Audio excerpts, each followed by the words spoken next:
विश्वास पहली बात।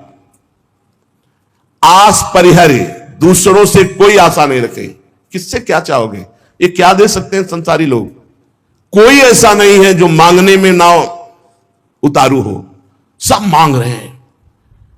अगर मांगना ही है तुमसे तो ऐसे से मांगो जहां से मांगना मिट जाए, वो केवल भगवान, केवल भगवान। भगवान के सिवा अन्य से किसी मांगने से हमारा मंगतापन नहीं मिटेगा। पीछे एक दिन चर्चा में आया था कि यदि जांचना ही है तो जानकी नाथ से जांचो, जिससे जांचने के बाद जाचकता जल जाए, मांगना मिट जाए।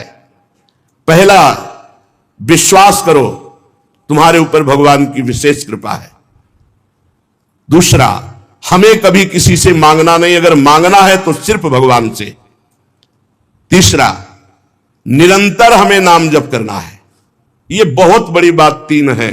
भगवान पर दृढ़ विश्वास, अन्य किसी का आशा भरोसा नहीं, और निरंतर नाम जप। तो कह रहे बिनु श्रम तरई भवनाथ सो समराम है। अन्य कोई साधन का श्रम नहीं, उससे निश्चित भगवत प्राप्ति हो जाएगी। भगवान पर विश्वास रखकर नित्य स्मरण करने का हमें प्रयत्न करना है, प्रयत्न करना है। जितनी हमें सामर्थ्य दी है उतना हमें करना है। आगे की बात भगवान संभाल लेंगे, पक्का समझ लो। घंटों आप संसार की वार्ता कर सकते हो, घंटों घंटों आप संसार के दृश्य देख सकते हो। जैसे 3 घंटे 2.5 घंटे की फिल्म है, आपका बिल्कुल मन नहीं भागेगा। लेकिन 2.5 घंटे बैठकर माला जपो, फिर देख लो क्या दुर्दशा करता है मन, परेशान कर देगा आपको। बस यही, क्योंकि जब 3 घंटे फिल्म देखता है तो सब कुछ कवर कर रहा है प्रपंच, अनजाने में सीसीटीवी की तरह। और जब नाम जप करते हो 3 घंटे, तो वो अंदर से मन को खाली कर रहा है, मन को निर्मल कर रहा है। ये बात पकड़ लो तो हिम्मत पूर्वक डटे रहोगे, और नाम जब छोड़ोगे नहीं तो तुम्हारा मन निर्मल हो गया। जहां मन निर्मल हुआ, निर्मल जन मन सो मोहि पावा, वो भगवान को प्राप्त कर लेता है। ये विश्वास रखो, भगवान हर समय तुम्हें देख रहे हैं। भगवान सर्व सामर्थ्यशाली है, और भगवान ने तुम्हें निमंत्रण दिया है अपने साक्षात्कार का। तभी मानव दे और साधु संग और भजन के रंग में चलने का अवसर मिला है। भगवान ने तुम्हें निमंत्रित किया, आओ परमानंद का भोग लगाओ। शब्द, स्पर्श, रूप, रस, गंध, ये सब चिदानंदमय भगवान के, इनका आनंद लो। जब भगवान ने निमंत्रण कर ही दिया है तुम्हें और पंगत में बैठा दिया, ये पंगत में बैठे हो, परमानंद की भोग वृत्ति, परमानंद का भोग लगकर तुम्हें प्रसाद मिलेगा। भगवत शब्द, भगवत स्पर्श, भगवत रूप, भगवत लीला, भगवत धाम का ये जो आनंद है, ये परमानंद परोसा जाएगा। आप पंगत में बैठ गए। कोई धर्मात्मा पुरुष जब तुम्हें पंगत में बैठालता है, पत्तल दोना डाल देता है, तो इसके बाद तुम्हें उबने की जरूरत नहीं, सामान भी आएगा। वो ऐसा कंजूस नहीं कि पत्तल दोना डाल के उठा दे और भगा दे। तो भगवान ने तुम्हें बुलाया, वृंदावन आए, सत्संग सुनाया, अपने मार्ग में चलने का उत्साह दिया, तो भगवदानंद की प्राप्ति भी उन्हीं की कृपा से होगी। तुम चिंता मत करो। एक और तुम्हें बात बता दे खास, यदि भगवान के आश्रित हो गए हो, अंदर से दृढ़ भरोसा भगवान का, और निरंतर भजन भी नहीं होता, तो आपको निरंतर भजन का ही फल मिलेगा। जैसे कोई आदमी लेबर को लिवा लावे, अब भाई शाम तक के कितने लोग? बोले 500 रुपए। अब बैठ जाओ, यहां बैठ जाओ, हम आपको काम बताएंगे। और शाम तक उसने कोई काम नहीं करवाया, तो बोले उसको 500 रुपया देना पड़ेगा कि नहीं देना पड़ेगा? पक्का देना पड़ेगा ना।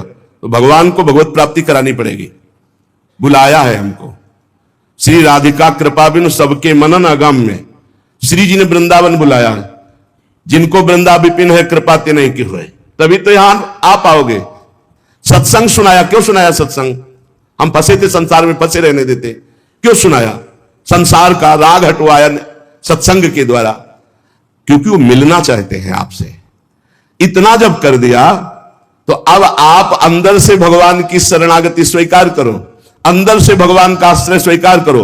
भजन की कमी भी होगी तो भी भगवत प्राप्ति हो जाएगी। जैसे वो 8 घंटा काम करने वाले को 500 मिलते हैं, पर वो काम नहीं करवाया, 8 घंटा बैठाले रहा, तो बैठाले रहने के 500 रुपया उसको देने पड़ेंगे, कानूनी देने पड़ेंगे। ऐसे भगवान को भगवत प्राप्ति करानी पड़ेगी। काहू के बल भजन को, काहू के आचार और व्यास भरोसे कुंवर के सुवत पाओ। आपने बुलाया है हमको, अगर आप ना घसीटते तो हम जैसे थे संसार में, देखो संसार में अपने आप में सब रमे हैं, वैसे हम भी रमे थे।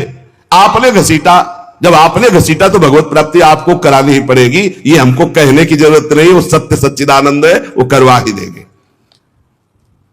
परंतु अपने को अपने विश्वास में अटल रहना चाहिए।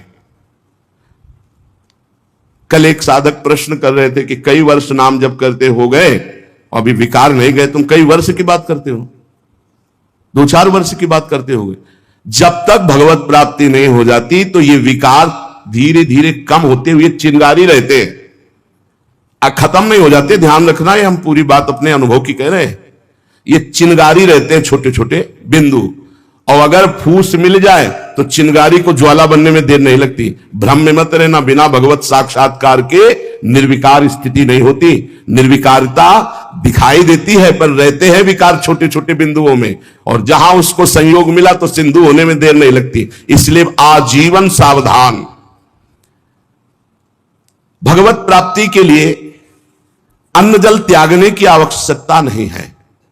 बहुत बड़े महापुरुषों के वचन है, ध्यान से सुनना। अन्न जल का त्याग कर देने से भगवान के दर्शन नहीं हो सकते। अगर होते होते तो चलो भाई अन्न जल का त्याग कर दो तो भगवान मिल जाए, ऐसा नहीं है।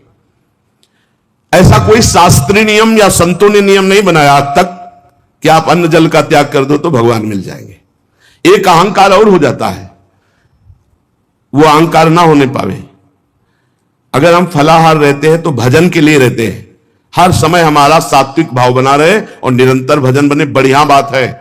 पर यह अहंकार ना हो जाए कि ये तो अन्न पाते हो, मैं फलाहारी हूं। भगवत प्राप्ति में बड़ी बाधा अहंकार है। निरंतर भजन और दैन्य अगर रोटी दाल पाने से होता है तो आराम से पाइए, उसी से भगवत प्राप्ति हो जाएगी।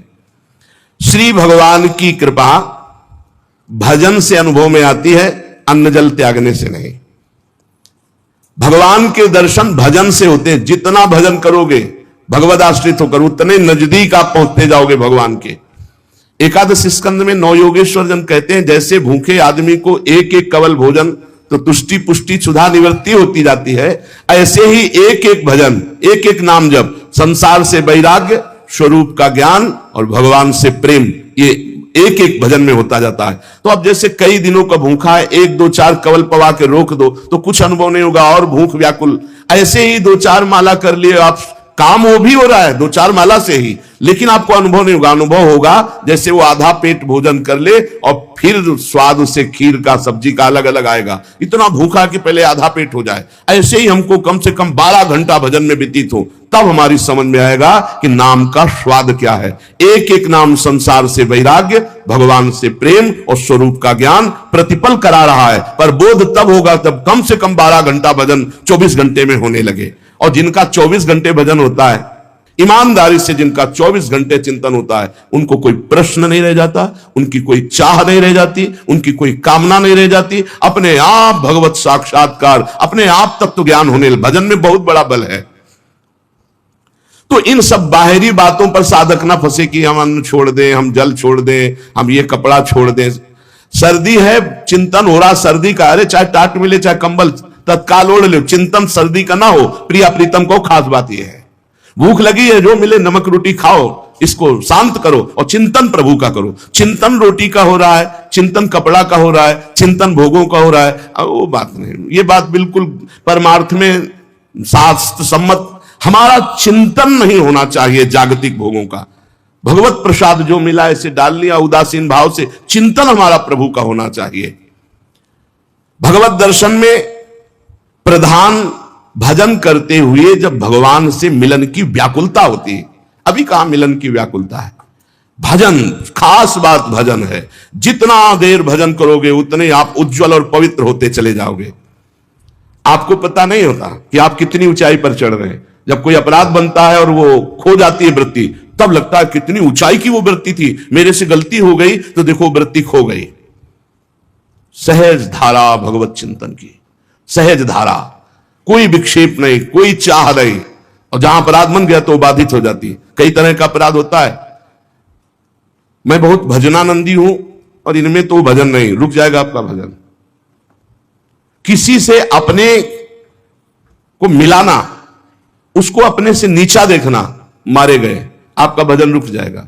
किसी की निंदा कर देना, किसी के ऐसी चेष्टा करना कि उसके भजन करने वाले हृदय में दुख पहुंच गया, अब आपका भजन अवरुद्ध हो जाएगा।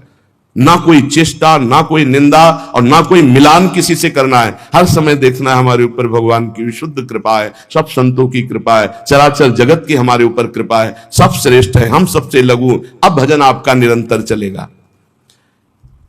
अनन्य भजन में ना तन की सुधि रह जाए और ना मन की सुधि रह जाए। मन भी बेशुद्ध हो जाता है। अभी हमारा मन नहीं लगता तो मन की शुद्धि है, भजन की नहीं, ध्यान रखना। बैठे हो, शरीर में पीड़ा हो रही, अभी तन की शुद्धि है, भजन की। जब भजन में आएगी तो तन मन डारे खोए, लगन लगन सब कोई कहे, लगन कहावे सोए, जा लगन में तन मन डारे खोए। ऐसा भजन चल रहा है कि मन भी पंग हो गया, तन की भी शुद्धि नहीं।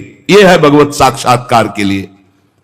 जानबूझकर हठपूर्वक अन्न, वस्त्र आदि आदि जो शरीर निर्वाह के लिए इनको छोड़ना बड़ा हानिकारक है। शरीर को स्वस्थ रखना भजन के लिए बहुत आवश्यक है। आपका शरीर स्वस्थ है, आप आराम से 2-4 घंटे आसन में शांत बैठकर मन को परमात्मा में लगा सकते हैं। अब आज कलयुगी शरीर ऐसे हो रहे हैं, नौजवान आदमी ब्लड प्रेशर, शुगर, क्या क्या परेशानियां।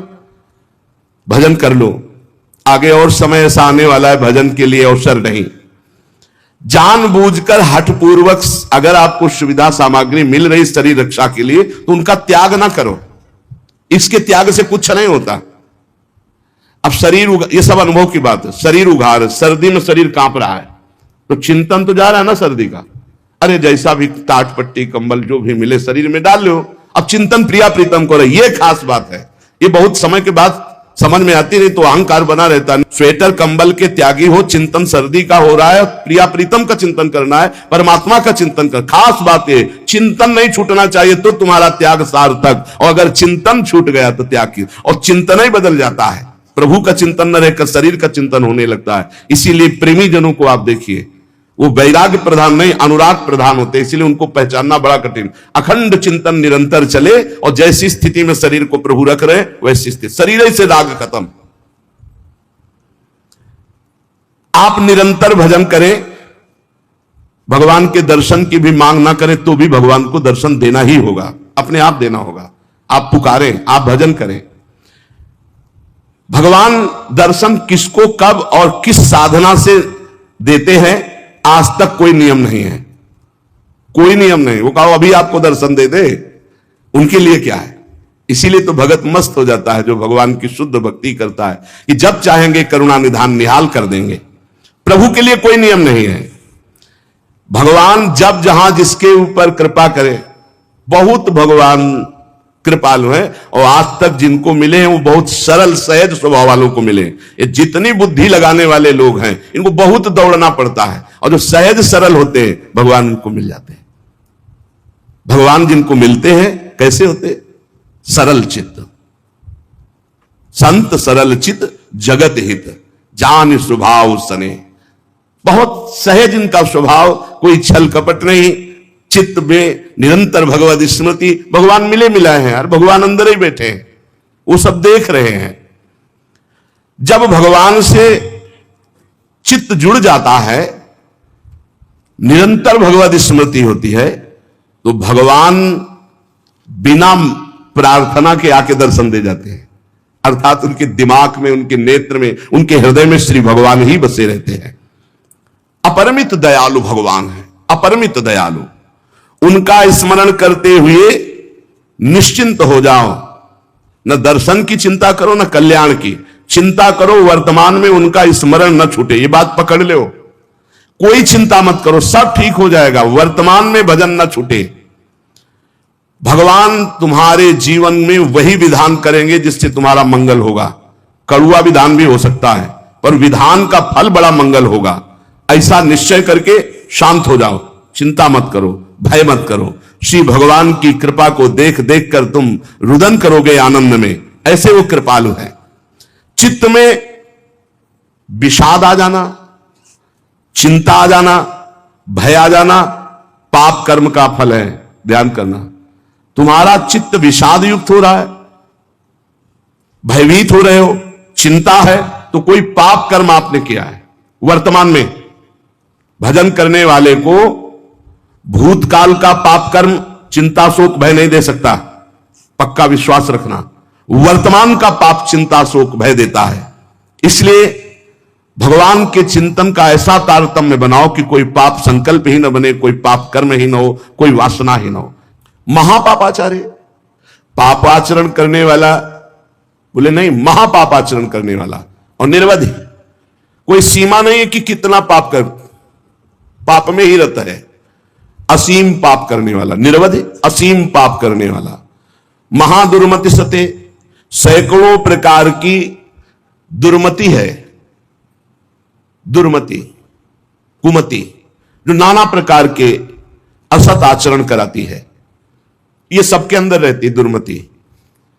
किसी को भजन सत्संग के प्रभाव से बहुत कम मात्रा में असर में आती है, और जिनको सत्संग नहीं मिला, भजन नहीं हो रहा, तो दुर्मति का ही राज्य रहता, वो समझ नहीं पाते। सुमति तो किसी किसी के हृदय में जागृत होती है। महापापाचारी है और सैकड़ों प्रकार की दुर्मति के द्वारा असत कार्य करने वाला है। और महाकाम क्रोधाद्यति परवसे दंभ वपुसी, गजब कर दिया। कामी नहीं, महाकामी है, क्रोधी है, इंद्रियों के परवश है और दंभ धारण करता है भक्ति का, नाटक करता है भक्ति का। ना सत्संग, सत्संग से भी मतलब नहीं रखता, सत्संग में भी नहीं जाता। महाधर्म विमुखे, धर्म से भी विमुख हो गया है।